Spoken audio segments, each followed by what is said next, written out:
खुदावंद यीशु मसीह नासरी के नाम में आज फिर से पादरी अविनाश का और मेरे घर की कलीसिया का आप सब लोगों को सलाम पहुंचे। खुदा का शुक्र करते हैं कि आज भी खुदावंद ने मौका दिया कि हम आप लोगों की खिदमत में हाजिर हो सके, और खुदा का शुक्र करते हैं कि आपको भी खुदावंद ने तौफीक दी कि आप भी अपने टेलीफोन्स या यूट्यूब पे देखने के लिए, टेलीविज़न में देखने के लिए इस वीडियो को परमेश्वर की ओर से योग्य हो सके, योग्य बन सके। खुदावंद का धन्यवाद। आइए दुआ करेंगे। आए खुदावंद, आपका धन्यवाद कि आपने बड़ी ही मेहरबानी की है और दया करके तरस खा के प्रभु अब तक संभाला है, आगे भी हमें संभाल ले। खास तौर से आज के वचन पर तू बहुत बरकत दे दे, आशीष दे दे। तेरा शुक्र प्रभु, तेरी प्यारी बेटी स्वर्ण के लिए जो आज प्रभु इस खिदमत में मेरे साथ है। धन्यवाद प्रभु यीशु। प्रार्थना करते हैं सब सुनने वालों को बहुत बरकत देना, बहुत आशीष देना, प्रभु यीशु मसीह के नाम से मांगते हैं, आमीन। आइए परमेश्वर के वचन में से सुनेंगे भजन संहिता और उसका 73 बाब और उसके 24, 25 और 26 आयत। सबको जय मसीह की। इसमें यूं लिखा है, तू सम्मति देता हुआ मेरी अगुवाई करेगा और तब मेरी महिमा करके मुझको अपने पास रखेगा। स्वर्ग में मेरा और कौन है? तेरे संग रहते हुए मैं पृथ्वी पर और कुछ नहीं चाहता। मेरे हृदय और मन दोनों तो हार गए हैं, परंतु परमेश्वर सर्वदा के लिए मेरा भाग और मेरे हृदय की चट्टान बना है। ये परमेश्वर का वचन है। इसकी पढ़े और सुने जाने पर हम सबको आशीष मिले। आमीन। Praise the Lord. आमीन। खुदा उनका धन्यवाद हो। प्यारे बहन भाइयों, आज के इस युग में, इस समय में, खास तौर से जब बड़ी परेशानी है, बाहर निकलते हैं तब भी थोड़ा सावधानी ज़्यादा ही हमारा दिल कहता है कि हम करें। और अक्सर चाहे कैसा भी मनुष्य क्यों ना हो, डर के ही बाहर निकलता है और डरता हुआ ही अंदर आता है, क्योंकि इस कोरोना वायरस की वजह से जो लगातार बढ़ता ही चला जा रहा है, इसकी वजह से सब लोगों में दहशत तो है। परंतु खुदा का शुक्र करते हैं कि परमेश्वर ने आज तक परमेश्वर के लोगों को जो उसकी तरफ देखते रहते हैं बचा के रखा। और खुदा का शुक्र करते हैं कि परमेश्वर सचमुच में अपने लोगों की मदद करता है। और परमेश्वर का धन्यवाद करते हैं कि लिखा है कि हम बेदिल तो होते हैं परंतु निराश नहीं होते। खुदा का शुक्र करते हैं कि हमारा खुदा हमेशा हमें आशा बना के रखता है। और परमेश्वर के वचन में जब हम पढ़ते हैं या हमारे अपने जीवन में भी हम देखें और सोचें कि अगर आदमी का पैसा चला जाए तो उसको ज़्यादा परेशानी नहीं होती, उसको ये उम्मीद होती है कि कोई बात नहीं और कमा लेंगे। या आदमी को कुछ और ही तरह का कुछ भी नुकसान हो जाए तो मनुष्य कहता है नो प्रॉब्लम, फिर से आ जाएगा। परंतु अगर आदमी की आशा टूट जाए तो फिर वो आदमी बड़ा मुश्किल का स्थिति में पहुंच जाता है। और इस समय में, इन दिनों के बीच में, ये जो बुरा समय अभी चल रहा है दुनिया के ऊपर, बहुत सारे लोग हैं जिनको आशा नहीं रही, जिनको उम्मीद नहीं रही और उनको समझ नहीं आता कि क्या करें। परंतु खुदा का शुक्र करते हैं, परमेश्वर के पास आशा है। उन लोगों के पास जिन्होंने जीवते परमेश्वर के ऊपर भरोसा रखा है, जिन लोगों ने अपनी आशा का स्थान परमेश्वर को बनाया है। और खुदा का शुक्र करते हैं कि जो कोई परमेश्वर के ऊपर विश्वास करता है वो कभी शर्मिंदा नहीं होता। और परमेश्वर के वचन में लिखा है कि धर्मी जन तो विश्वास से जीवित रहेगा, क्योंकि उसको आशा रहती है, उसको उम्मीद रहती है। और खुदा का शुक्र करते हैं जिन्होंने खुदावन की तरफ देखा, खुदावन से जिन्होंने आशा लगाई, उनको कभी भी परेशानी नहीं होती। जो लोग ये कहते हैं कि कोई बात नहीं, खुदावन मेरी सब उम्मीदों को पूरा करेगा, खुदावन मेरी सब जरूरतों को पूरा करेगा, खुदावन मेरे आनंद का स्थान है। और खुदा का शुक्र करते हैं जो विश्वासी लोग होते हैं, वो हर हालत में अपने परमेश्वर को धन्यवाद देते हैं। विश्वासी लोग पौलुस की तरह कहते हैं कि मैंने हर हालत में संतुष्ट रहना सीखा और खुदा का शुक्र करते हैं कि विश्वासी लोग हमेशा, चाहे उनको तंगी आए, चाहे परेशानी आए, चाहे दुख आए, चाहे तकलीफें आए, उन सब को विश्वासी लोग हमेशा परमेश्वर की योजना का हिस्सा मानते हैं, बशर्ते कि गलतियों की वजह से ना आ जाए, बेवकूफियों की वजह से ना आ जाए वो मुसीबतें और परेशानी। इसीलिए सबोपदेशक की किताब में लिखा है कि मुसीबत के समय सोच। तो खुदा का शुक्र करते हैं, जो लोग खुदा के ऊपर भरोसा रखते हैं उनको ये विश्वास होता है कि परमेश्वर ने कह रखा है कि मेरी योजनाएं तुम्हारे लाभ की हैं, हानि की नहीं है। My plans are to prosper you, not to destroy you. And when they commit their ways to God Almighty, when they put their trust in God Almighty, when they hope in the name of the God, they they will say, all is well, because God is with me. कल भी हम यही बात कर रहे थे। खुदावन कहता है, जब तू पानी में से चलेगा, जब तू नदियों में से चलेगा और जब तू आग में से चलेगा, ना तो पानी तुझे डुबो सकेंगे और ना ही आग तुझे जला सकेगी, क्योंकि खुदावन ने कहा था मैं तेरे संग संग रहूंगा।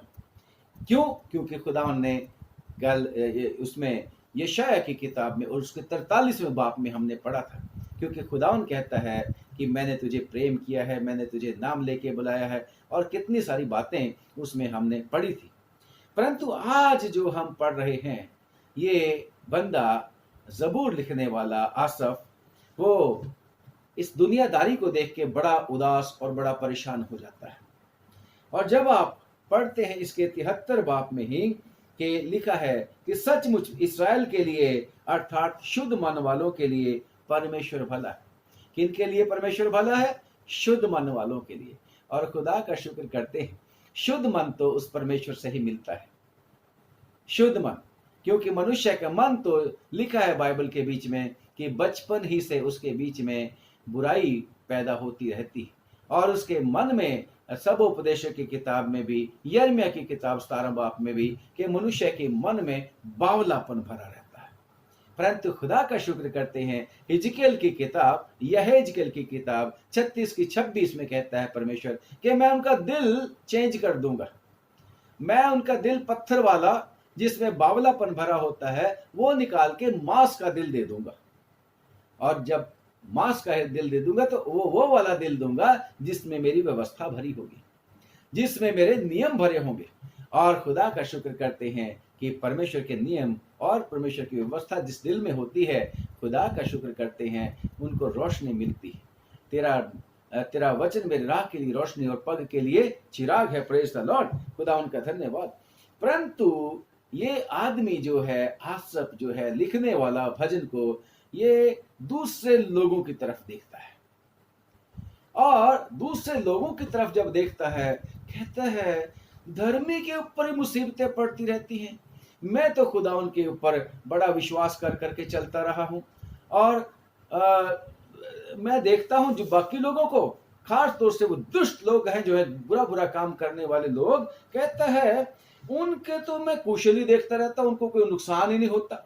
और लिखा है वो घमंडियों के विषय में कहता है मैं दाह करता था, और क्योंकि दुष्ट लोगों के या उन घमंडियों के मृत्यु में भी वेदनाएं नहीं होती, दुख तकलीफें आती नहीं, उनको आराम से मर जाते हैं, वेदना तकलीफें नहीं उठानी पड़ती उनको, और उनका बल भी अटूट रहता है।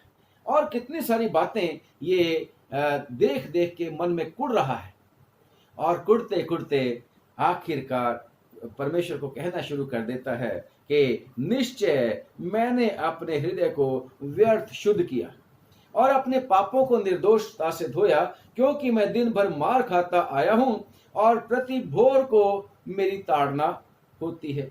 सवेरे ही खुदा बाप मेरे को ताड़ना शुरू कर देता है, सुबह उठते ही, है ना, और कहता है कि मैंने तो बेकार में अपने दिल को साफ किया।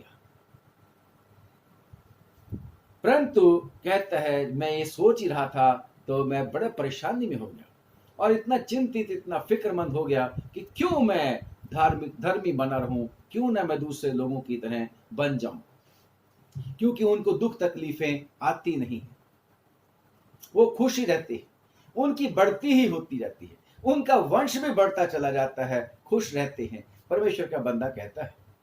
और लिखा है कि जब मैं ये सोच ही रहा था कि मैं इसको कैसे समझूं, तब कहता है कि मेरे को समझ में तब आई जब तक कि मैंने ईश्वर के पवित्र स्थान में जाकर उन लोगों के परिणाम को ना सोचा। और जब उसने उस बारे में सोचा, खुदावंद के चरणों में गया कि खुदावंद ऐसा क्यों, मेरे हिस्से में तकलीफें, मेरे हिस्से में परेशानियां, मैं तो दुआ भी मांगता रहता हूं, प्रभु मैं डर डर के चलता हूं, तेरे साथ मिल के रहना चाहता हूं, परंतु जो लोग सरेआम कानून व्यवस्था नहीं मानते, तेरे हुक्मों को भी नहीं मानते, वो बढ़ते रहते हैं, वो खुश रहते हैं, उनका धन भी बढ़ता चला जाता है, उनके बाल बच्चे भी तरक्की करते जाते हैं, हमें क्या है परमेश्वर। तो कहता है परमेश्वर ने फिर से बताया और उसने समझा कि परमेश्वर उन दुष्ट लोगों को फिसलने वाले स्थान पे रखता है। जल्दी वो दुष्ट लोग हरी घास की तरह, वो जो कोठे के ऊपर उगती है, छत के ऊपर होती है, उसकी तरह खत्म कर देता है। धूप लगते ही जरा सी मुसीबत आती है तो वो परेशान हो जाते हैं और खत्म हो जाते हैं। परंतु जो लोग परमेश्वर के ऊपर भरोसा रखते हैं, हालेलुया, वो टेस्ट पे टेस्ट पास करते जाते हैं और एलिजिबल होते चले जाते हैं, खुदावंद यीशु मसीह के लहू के द्वारा धुल के उसकी शक्ति पाके आगे बढ़ते जाते हैं। और सबका जब कहता है 21वीं आयत में कि मेरा मन तो उनको सोच सोच के पहले चिड़चिड़ा हो गया था, मेरा अंतःकरण भी छिद गया था, परंतु उसके बाद फिर वो खुदावंद के पास आता है। खुदावंद, अब मैं समझ गया कि धर्मी को आशा रहती है, धर्मी को उम्मीद रहती है, और दुष्ट की तो आशा टूट जाती है, क्योंकि वो परमेश्वर के पास भी नहीं आ सकता। जब उसको मौका खुदा देता रहता है, वो नहीं आता। कैसा? उन दो लोगों के बीच में, जो डाकुओं के बीच में थे, यीशु मसीह के साथ जो दो डाकू थे, एक को मौका ही नहीं मिला, वो प्रभु के पास आया नहीं, अंत तक वो जो था हमेशा खुदा के खिलाफत में रहा। परंतु एक आदमी जिसने परमेश्वर को अपना शरण स्थान मान लिया था, यीशु मसीह के ऊपर विश्वास कर लिया था, तौबा कर लिया था, पश्चाताप कर लिया था, यानी खुदा का डर और भय मान लिया था, तो उसने डरते डरते कहा होगा कि जब तू अपनी बादशाहत में आए तो मेरा भी ख्याल रखना। और यहाँ पर ये ज़बूर नबीस भी कहता है, आए खुदावन, जमाना ऐसा आ गया, मौसम ऐसा आ गया खुदावन, समय ऐसा दुष्ट, ऐसा बुरा समय आ गया है खुदावन कि मेरा हृदय और मेरे मन तो दोनों हार गए हैं। मैं 26वीं आयत पढ़ रहा हूं आपके सामने, 73 साम 73 की 26वीं आयत में, मेरा शरीर, हिंदी में हृदय लिखा है, परंतु उर्दू में मेरे जिस्म लिखा है, इंग्लिश में भी फ्लैश लिखा है। तो मैं यही कहूंगा कि मेरा शरीर और मेरा मन तो दोनों हार गए। मन भी हार गया और मेरा शरीर भी थक गया। अब ताकत नहीं रही प्रभु दुख और तकलीफें और मुसीबतें और परेशानियां सहने की।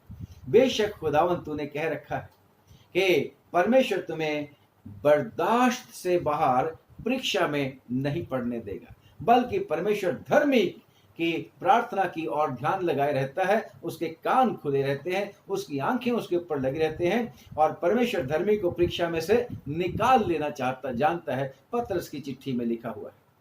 और यहाँ भी ये ज़बूर नवीस चाहे ये कहता है कि अब मैं समझ गया हूं कि परमेश्वर के पास ही सब कुछ है, दुष्टता में सब कुछ नहीं है।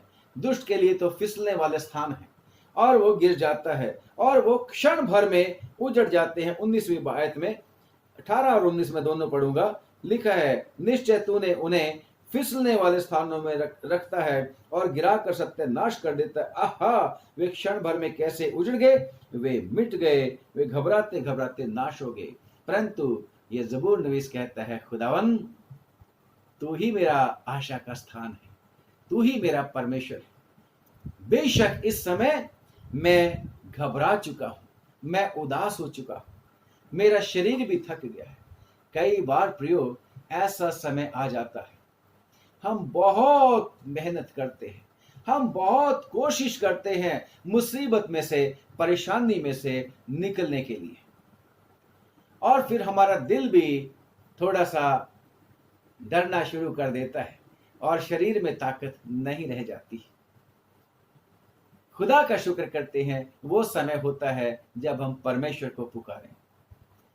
मैं याद कर रहा था आज बैठे बैठे कि जब मेरी बेटी बीमार थी हॉस्पिटल में लंबे समय तक, जब वो 5.5-6 साल की थी, तो लंबे समय तक उसको आईसीयू में रहना पड़ा था। और हमें भी, आपको पता है कि जब कोई हॉस्पिटल में एडमिट हो जाता है तो उनकी हालत क्या हो जाती है देखभाल करने वालों की, और हमारे भी पाँव भी सूज जाते थे चलते चलते। कभी कभी रात को मैं उसमें फार्मेसी में से दवाई लेके जब वार्ड में आया करता था, आईसीयू में जहाँ पे था, तो मेरी टांगें दुख रही होती थी, क्योंकि आराम नहीं होता, आराम नहीं होता।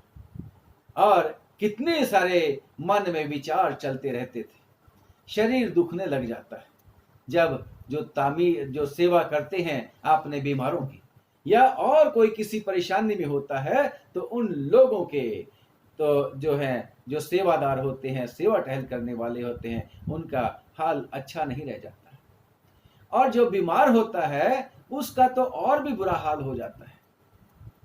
लिखा है परमेश्वर के वचन में कि जब वो उदासी आ जाती है, परमेश्वर के वचन में से पढ़ते हैं नीति वचन की किताब और उसका 15वां अध्याय, नीति वचन की किताब और उसका 15 अध्याय और उसकी 13 आयत में नीति वचन की किताब और उसका 15 पढ़ दो। मन आनंदित होने से मुख पर भी प्रसन्नता छा जाती है, परंतु मन के दुख से आत्मा निराश हो जाती है। जब आदमी का मन दुखी हो जाता है तो उसकी आत्मा भी बुझ जाती है, निराश हो जाती है, और जिसका शरीर भी साथ ही थक जाए, निराश हो जाए, तो उसका फिर क्या करना। और इसको साथ ही और पढ़ते हैं 17वां बाब और उसकी 22वीं आयत में, 17 की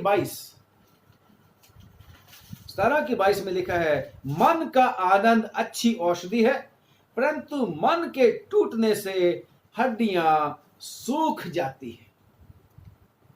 मन अगर हार गया तो शरीर के ऊपर भी असर पड़ता है, और अगर शरीर भी और मन भी दोनों हार गए तो और भी मुश्किल हो जाता है। इसलिए परमेश्वर के वचन में लिखा है, नीति वचन की किताब और उसका 18वां अध्याय और उसकी 14 आयत में लिखा है, 14वीं आयत में, रोग में मनुष्य अपनी आत्मा से संभलता है। अगर आत्मा हार गई, आत्मा शोकित हो गई, तो फिर क्या होता है, बहुत मुश्किल होता है। रोग में मनुष्य अपनी आत्मा से संभलता है, परंतु जब आत्मा हार जाती है तो तब इसे कौन सह सकता है, कोई इसको बर्दाश्त नहीं कर सकता। और यहां पर भी ये बंदा यही बात कहता है कि खुदावन, मेरा तो दिल भी हार गया, ऐसी मुसीबत, ऐसी परेशानियां, ऐसे दुख, ऐसी तकलीफें, ऐसे शोक वाली बातें मेरे को देखने को मिल गई हैं खुदावन। और कहता है, मेरे हृदय और मन दोनों तो हार गए हैं, परंतु परमेश्वर सर्वदा के लिए मेरा भाग और मेरे दिल की चट्टान है, मेरे हृदय की चट्टान बना है। यहां पर भी उसको आशा किससे है, चाहे उसका दिल भी हार गया, चाहे उसका शरीर भी जवाब दे गया है, परंतु एक चीज उसके पास है, आशा है, और वो है खुदावन से। जैसे अय्यूब की बात भी जब हम कर रहे थे परसों, तो वहां अय्यूब भी यही कहता है कि चाहे मुझे वो रिफाइन जब कर लेगा तो मैं सोने की तरह निकलूंगा, मेरे को पता है कि मेरा छुड़ाने वाला जीवित है, उसने ऐसा बोला था। और यहाँ पर भी ज़बूर नवीस ये भी कहता है, चाहे मेरा मन भी हार गया, चाहे मेरा शरीर भी हार गया, परंतु खुदावन मेरा हिस्सा है, खुदावन मेरा भाग है, और मैं परंतु परमेश्वर सदा के लिए मेरा भाग है, और मेरे हृदय को ढाढ़स और मेरे दिल को तसल्ली उसी से मिलती है। मैं अपने परमेश्वर के ऊपर भरोसा रखता हूं। और आगे कहता है कि स्वर्ग में मेरा और कौन है खुदावंद, स्वर्ग में और कौन है मेरा, तेरे सिवा और कौन है मेरा। बेशक जब हम स्वर्ग की तरफ आंखें उठाते हैं तो हम देखते हैं कि बहुत सारी चीजें हैं स्वर्ग में। सूर्य है, चंद्रमा है, तारे हैं, बादल हैं, कितनी सारी चीजें हैं। और तो और आकाश में शैतान की ताकतें भी हैं, जिसको जिसको हम पढ़ते हैं इफिसियों की चिट्ठी और उसके 6वें बाब की 10वीं आयत से शुरू करोगे तो वहां पर आप पाओगे बहुत सारी चीजें। परंतु कहते हैं मेरे को इनसे नहीं कोई तसल्ली, मेरे को इनसे कोई आशा नहीं, क्योंकि ये तो परमेश्वर का वचन एक जगह लिखता है, ये तो दूसरे लोगों के लिए रखी है, हमारे लिए तो हमारा परमेश्वर है, जिसने हमारे ऊपर अपने आप को प्रकट किया और जिसने मुझसे और आपको प्यार किया, और वही हमारा शरण स्थान है। तो स्वर्ग में कहता है खुदावन, ऐसे समय में स्वर्ग में मेरा और कौन है, तेरे संग रहते हुए मैं पृथ्वी पर और कुछ नहीं चाहता। अगर तू पृथ्वी पर मेरे साथ है फिर मेरे को किसी चीज की आवश्यकता नहीं। चाहे मेरा मन हार गया है, चाहे मेरा शरीर भी जवाब दे गया है, तो भी आए खुदावन, मैं डरता नहीं, मेरी आशा नहीं टूटती, क्योंकि मैं तेरी तरफ दृष्टि लगाए हुए हूं। जैसे एलिया की कथा में जब पढ़ते हैं, एलिया नबी की किताब उसका पहला राजा और उसका 19वां अध्याय उसकी 3री और 4थी आयत में, पहला राजा 3 की 4 और 5। ये देख एलिया अपना प्राण लेकर भागा, ये देख के एलिया अपना प्राण लेके भागा। एलिया खुदा का बहुत बड़ा भगत था, आपको और मुझको पता है, और परमेश्वर एलिया को बड़े जोर के साथ इस्तेमाल करता था। और एलिया तो ऐसा मनुष्य था, मुंह से जो कुछ कह देता था परमेश्वर वो कर देता था। एलिया ने तो दुआ मांगी थी और खुदा ने उसकी दुआ ऐसे सुन ली। एलिया ने कहा जब तक मैं नहीं कहूंगा बारिश नहीं आएगी, और 3.5 साल तक बारिश नहीं आई थी। और एलिया को लिखा है मुसीबतें और परेशानियां बहुत सहनी पड़ी, उसको अपने परमेश्वर के लिए बड़ी जलन होती थी। और लिखा है कि वो आहाब था एक राजा, और उसकी पत्नी का नाम इजेबेल था, और वो बड़ी परमेश्वर का डर और भय मानने वाली स्त्री नहीं थी। उसने खुदा को छोड़ के अपने पति को भी खुदा के पीछे से हटा के उसने दूसरे सो कॉल्ड खुदा के पीछे लगा लिया था। बाल एक देवता था, अशेरा एक देवी थी, उन्हीं को पूजा करनी शुरू कर दी थी।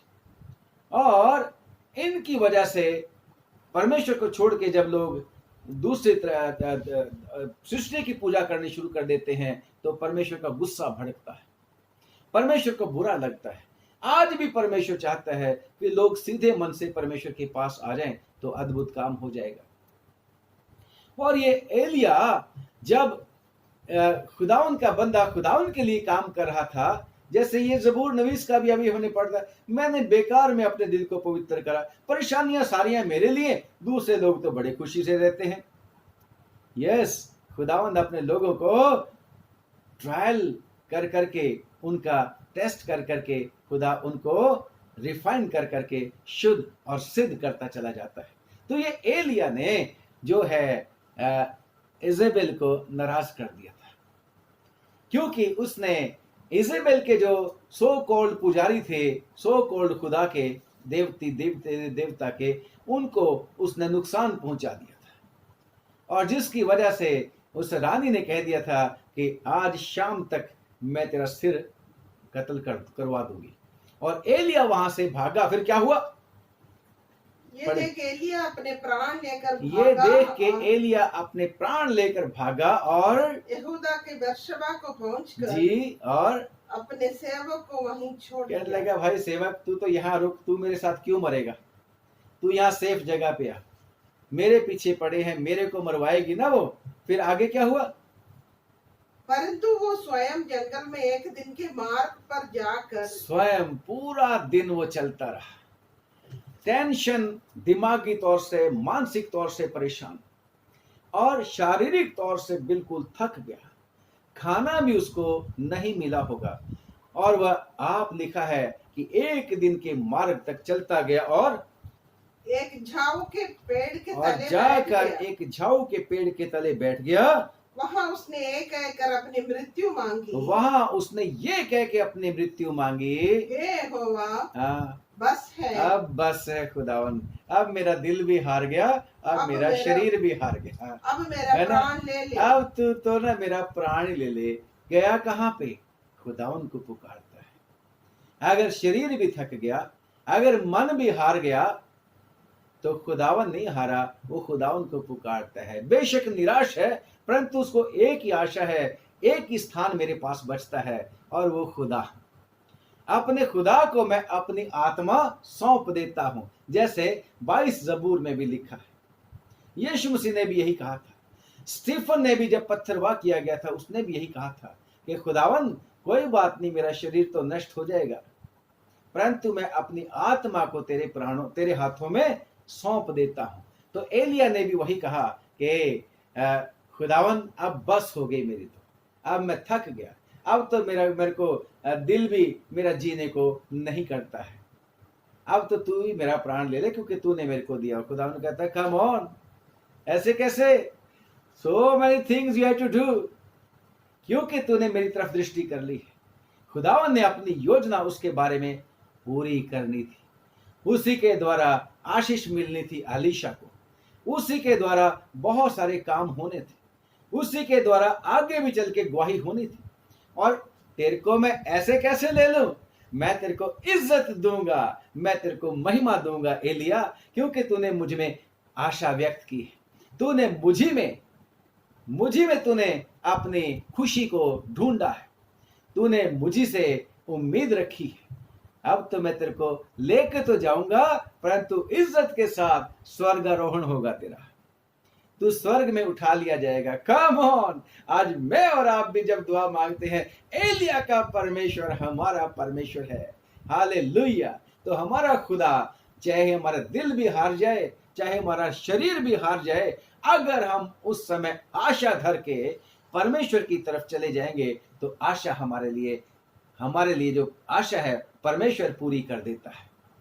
और जब कहता है हे खुदावन, पृथ्वी पर और कुछ नहीं चाहिए, बस तेरा साथ मिल जाए मेरे को, स्वर्ग में भी मेरा और कोई नहीं है तेरे सिवा खुदावन। और जब सैमसन की बात करते हैं, सैमसन को भी परमेश्वर ने चुना हुआ था। जब पढ़ते हैं परमेश्वर के वचन में, जजेस की किताब, न्यायों की किताब, उसका 15वां अध्याय और उसकी 18 और 19वीं आयत, तो सैमसन भी बहुत दिल से उसका टूट गया था, उसका मन हार गया था, उसका शरीर भी बहुत थक गया था। और लिखा है तब भी उसने परमेश्वर को पुकारा था, क्योंकि सैमसन की जब आप पढ़ोगे किताब, 15वां बाब पढ़ोगे और उसका 14वें बाब की आखिर में आयत भी पढ़ोगे कि सैमसन की पत्नी जो थी, जिसको वो प्यार करता था, उसको उसके ससुर ने किसी और को दे दिया था। बड़ी अजीब बात हुआ करती थी पहले समय में। सैमसन को गुस्सा आ गया था और सैमसन ने फलिश्तियों के, लिखा है, नुकसान कर दिया था। और फलिश्ती उसको मारने के लिए जब दौड़े थे, तो परमेश्वर के बंदे ने खुदाउन से शक्ति पाके उसको जय मिली थी। और लिखा है कि जब उसके अपने ही लोगों ने, यहूदियों ने उसको पकड़ के फिलिस्तियों को देने के लिए वाचा मान ली थी, वायदा कर लिया था फिलिस्तियों के साथ यहूदियों ने, तो उसका दिल कैसा हो गया होगा? उसका दिल और भी टूट गया होगा, परेशान हो गया होगा, अकेला गुफा में जाके रहना शुरू कर दिया था उसने। और लिखा है कि जब यहूदियों ने उसको पकड़ के उनको सौंपने के लिए लेके जा रहे थे, वहां पर उसने खुदा उनको पुकारा, परमेश्वर का आत्मा उसके ऊपर उतरा। और लिखा है कि उसने गधे के जबड़े के साथ उसने बहुत सारे लोगों को, दुश्मनों का मार मार के ढेर लगा दिया था। और जब उसने ऐसा किया तो लिखा है उसके बाद फिर प्यास लग गई उसको, और जब प्यास लगी प्राण निकलने पर था। पढ़ेंगे क्या लिखा है? तब उसको बड़ी प्यास लगी जब उसको बड़ी प्यास लगी और उसने यहोवा को पुकार कर कहा, तब उसने यहोवा को पुकार कर कहा। मन पहले टूटा हुआ था, बहुत अपना वो जो था मानसिक तौर से परेशान था, दिल उसका उदास था, क्योंकि उसकी पत्नी कहीं और दे दी गई थी, और उसके बाद फिलिस्तीयों ने उसकी पत्नी को आग में लगा दिया था, उसके ससुर को भी जला दिया था। आप पढ़ोगे कहानी तो बड़ी अजीब, आपके अंदर भी वो वाली बातें विचार आएंगे कि कितना जुल्म उसके ऊपर हो गया था। और फिर उसके भाइयों ने उसको पकड़वा दिया था मरने के लिए कि इसको मार दो। तो कितना उदास, कितना परेशान हो गया होगा, क्योंकि दिल टूट जाता है तो शरीर भी साथ नहीं देता, हड्डियां भी गल जाती है। तो उस समय भी इस आदमी ने परमेश्वर को पुकारा। क्या बोला? प्यास लगी तो क्या बोला? तो और उसको प्यास लगी, हाँ जी, और उसने यहोवा को पुकार और उसने यहोवा को पुकार कर कहा, तूने अपने दास से ये बड़ा छुटकारा कराया है। अगर तूने अपने दास से इतना बड़ा छुटकारा कराया है, फिर क्या मैं अब प्यासे मर के, क्या मैं अब प्यासो मर के उन खतनाहीन लोगों के हाथ में पड़ूं? लोगों के हाथ में पड़ूं? खुदावन, मैं तेरे से उम्मीद करता हूँ, उन भाइयों बहनों से नहीं, उन दूसरे लोगों से नहीं, मैं तो तेरे से आशा रखता हूँ। ऐसे समय में भी खुदावन तू मेरी मदद कर दे। और लिखा है परमेश्वर ने उसके लिए पानी का प्रबंध कर दिया। लिखा है कि क्या लिखा है आगे? तब परमेश्वर ने लही में ओखली सा गड्ढा कर दिया और उसमें से पानी निकलने लगा। जब शिमशोन ने पिया तब उसके जी में जी आया, और फिर वो ताजा दम हो गया, फिर से फ्रेश हो गया। इसलिए प्रियो, जब भी हम परेशान हैं, उदास हैं, चाहे शारीरिक तौर से भी, मानसिक तौर से भी, आर्थिक तौर से भी, या आत्मिक तौर से भी, कैसे भी परेशानी क्यों ना हो, हमारा बस नहीं चलता हो, हमारा दिल भी गवाही ना देता हो, एक ही स्थान है, परमेश्वर को पुकारो, परमेश्वर को पुकारो और उससे कहो कि खुदावन, तेरे बिना स्वर्ग में मेरा कौन है? मेरा और आपका स्वर्ग में है, और वो है खुदावंद यीशु मसीह, जो पिता के महामहिमन के दाहिने ओर बैठा मेरी और आपके लिए दुआ करता है। चाहे कैसी भी परिस्थिति क्यों ना हो, कैसा भी दुख और तकलीफ क्यों ना हो प्रियो, चाहे ये कोरोना वायरस की तकलीफें हैं, तो भी मेरे और आपके लिए स्थान है कि हम अपने परमेश्वर में आशा रखें।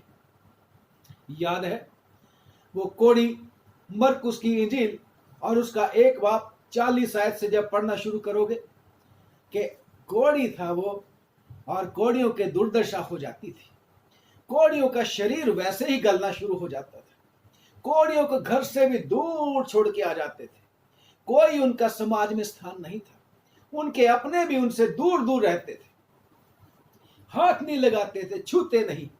आजकल भी वो कोरोना ऐसा आ गया है, जैसे मैं एक दिन पहले भी कह रहा था, आजकल आप अपने डॉग को प्यार कर सकते हैं, कुत्ते को प्यार कर सकते हैं बिना डरे, कोई खतरा नहीं कुत्ते से, परंतु एक दूसरे को, मनुष्य को छूने से डरता है।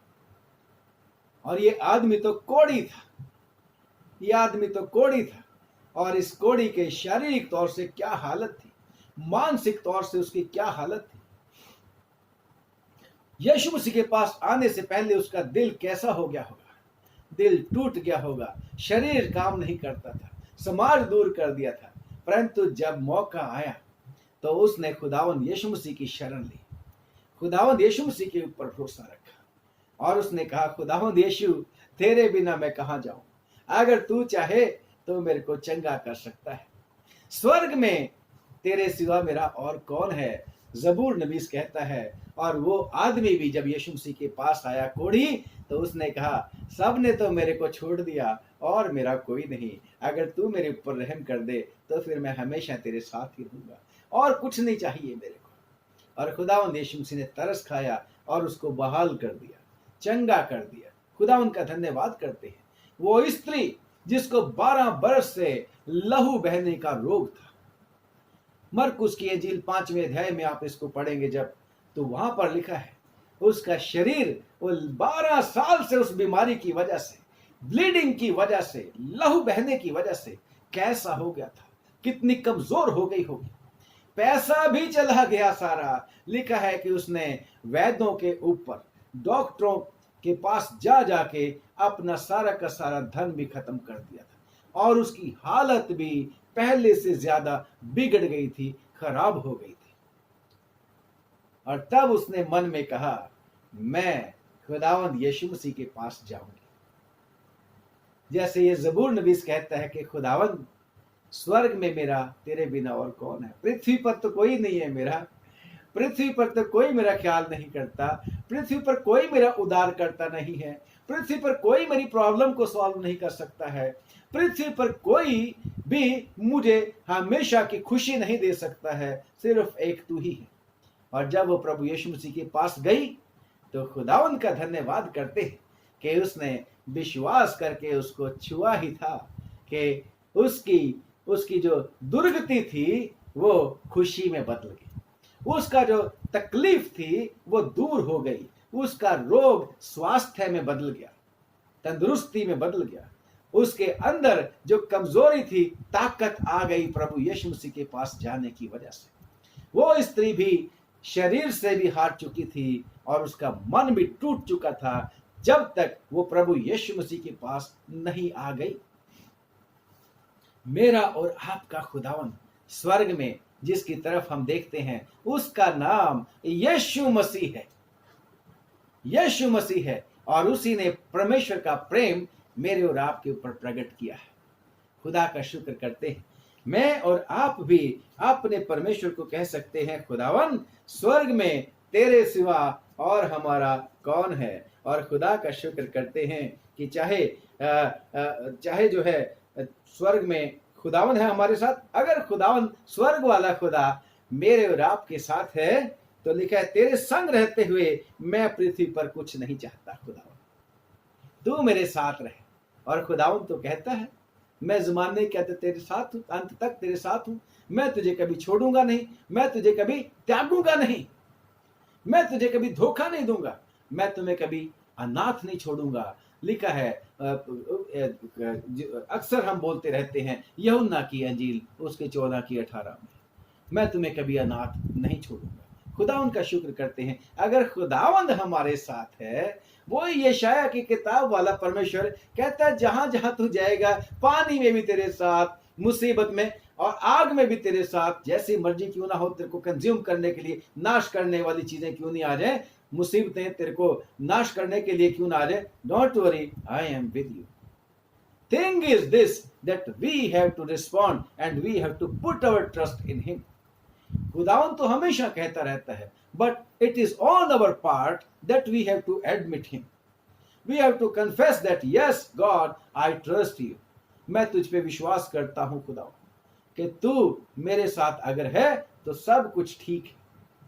अगर तू मेरे साथ है, चाहे मैं घोर अंधकार के साए की वादी में से भी क्यों ना गुजरूं, मौत के साए की वादी में से भी क्यों ना गुजरूं, तो फिर मेरे को तसल्ली है, मेरे को आशा है, मेरे को पूरा पूरा यकीन है कि तू ही मेरे दुश्मनों के सामने मेरे सिर के ऊपर तेल मल देगा, मेरे दुश्मनों के सामने मेरे लिए मेज को तैयार कर देगा। यस, मैं हमेशा खुदावन के घर में वास करूंगा, प्रेज द लॉर्ड, और निश्चय सच्चाई, भलाई और करुणा मेरे साथ बनी रहेंगी। यस, हमारा खुदावन हमारे साथ हमेशा रहता है।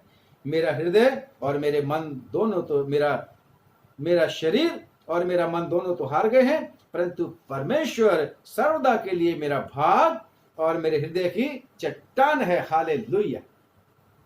वही हमारा हिस्सा है, वही हमारी चट्टान है, क्योंकि उसी ने कहा है, मैंने तेरे को नाम लेके बुलाया है, मैंने तेरे को छुड़ा लिया है, मैंने तेरे को प्यार किया है, मैं तेरा खुदा हूं। हालेलुया। मैं तेरा बनाने वाला, तेरा रचने वाला मैं हूं। और हमारी खुशी उसी में है, क्योंकि परमेश्वर अपने रवैयों से अच्छी चीजें रख नहीं छोड़ता। और जब दिल टूटता है तो खुदावन के पास ही आना है। ये आदमी भी कहता है मेरा दिल भी टूट गया खुदावन, मेरा शरीर भी थकित हो गया खुदावन। और ये दिल ही तो है, जब यही खुदावन के पास लेके आते हैं, परमेश्वर को अपनी चिंताएं, फिक्रें, परेशानियां बता देते हैं, तो खुदावन अद्भुत हमारे लिए काम कर देता है। जैसे 34 ज़बूर और उसकी 18वीं आयत में लिखा है, यहोवा टूटे मन वालों के समीप रहता है और पिसे हुओं का उद्धार करता है। जैसे बात शुरू करी थी, घमंडियों को तो परमेश्वर, दुष्टों को तो परमेश्वर कहाँ रखता है? फिसलने वाले स्थान में, और क्षण भर में ही वो गायब हो जाते हैं, खत्म हो जाते हैं, नाश हो जाते हैं। परंतु जो टूटा मन लेके हालेलुया अपने परमेश्वर के पास जाता है और कन्फेस करता है कि खुदावन तेरे बिना कोई सहारा नहीं, तेरे बिना मैं किसके पास जाऊंगा, तो खुदावन उनकी हमेशा मदद करने के लिए तैयार रहता है। और 51 पढ़ते हैं, भजन संहिता 51 की 17वीं आयत में लिखा है, टूटा मन परमेश्वर की योग्य बलिदान है, हे परमेश्वर तू टूटे और पिसे हुए मन को तुच्छ नहीं जानता। खुदा का शुक्र करते हैं, हमारा परमेश्वर, जब हम उसकी तरफ दृष्टि करते हैं, उसमें आशा अपने लगा के रखते हैं और उसी के इच्छा के मुताबिक हम काम करते हैं, तो खुदावन हमारे लिए एलिया की तरह प्रेज द लॉर्ड इज्जत और मान और सम्मान रख देता है, हमारा जीवन बचा देता है। हमारे दुश्मनों को, कैसे भी दुश्मन क्यों ना हो, चाहे आर्थिक तौर से दुश्मन हो, चाहे सामाजिक तौर से दुश्मन हो, चाहे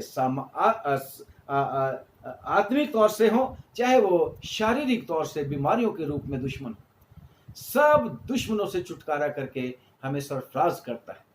क्योंकि कल भी हमने कहा था कि खुदावन कहता है तू मेरी दृष्टि में अनमोल ठहरा है, तू मेरी दृष्टि में प्रतिष्ठित है, ऑनरेबल है। खुदा का शुक्र करते हैं।